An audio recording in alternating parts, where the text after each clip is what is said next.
What's going on, everybody? Welcome to No Skunk. My name is Robert and I love to make videos about fishing stuff and GoPro stuff. So if you like to watch videos about fishing and GoPro stuff, please consider subscribing.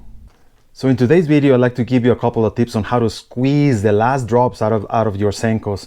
And when I say Senkos, I'm referring to this style of baits, right?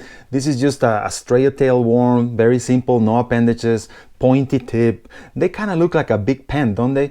And they look like a big pen because that's precisely where Gary Yamamoto, the inventor of this type of baits, that's where he got his inspiration from a big pen, which is crazy. So over the years, Gary's Senkos for short, became so popular that they turned into an eponym.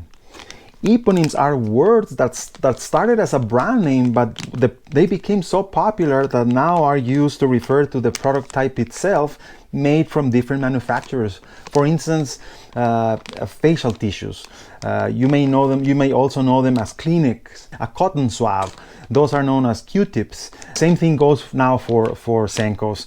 When we talk about Senkos, we are referring to this style of baits, no? And they could be made by different manufacturers. For instance, here I have a Yum Dinger. You could also call them a Senko, no? You were saying I was fishing a Senko style bait, and it could be a Yum Dinger or it could be a Gary Yamamoto bait, and it's okay.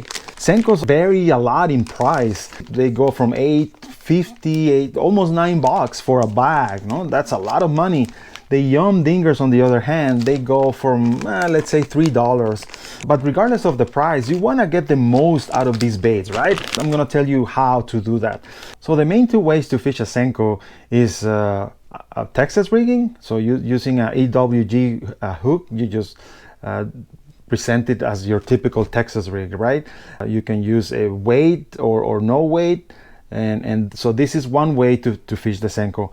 The other way, which is my favorite because I think it's the Gary Yamamoto Senkos in particular, I think are more effective when you fish them wacky style because of their salt content. Their fall is very, very unique and it can be imitated by any other brand. You can fish them wacky style, either using an O-ring like I have here, a plastic O-ring, or just if you don't have an O-ring, you just use a mosquito hook and feed them through the middle, and that's how you fish the wacky style, no? Start fishing your Senkos in a Texas style way, no? So these baits are very fragile. They will rip very easily. I usually start fishing my Senkos presenting them in a Texas rig like I have here, and then when the bait rips, it'll rip from the top.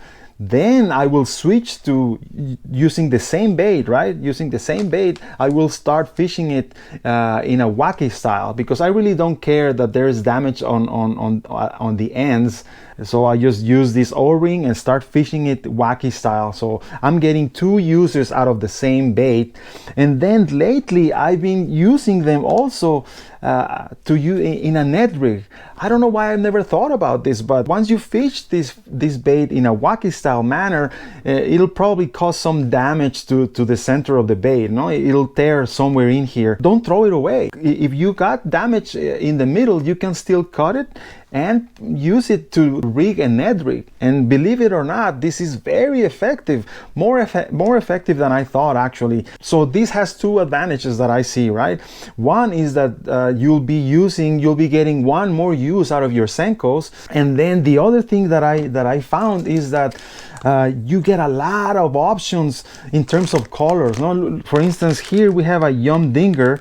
I've never seen this color being offered by any other company that makes net rigs. So if you use this on a net rig, you'll be presenting a very unique bait that nobody else is throwing, which is very good if you think about it. So there you go. You have three ways to use a Senko: Texas rigging, wacky rigging, and also as part of the net rig presentation. So if you like this video, if you learned something, please consider subscribing.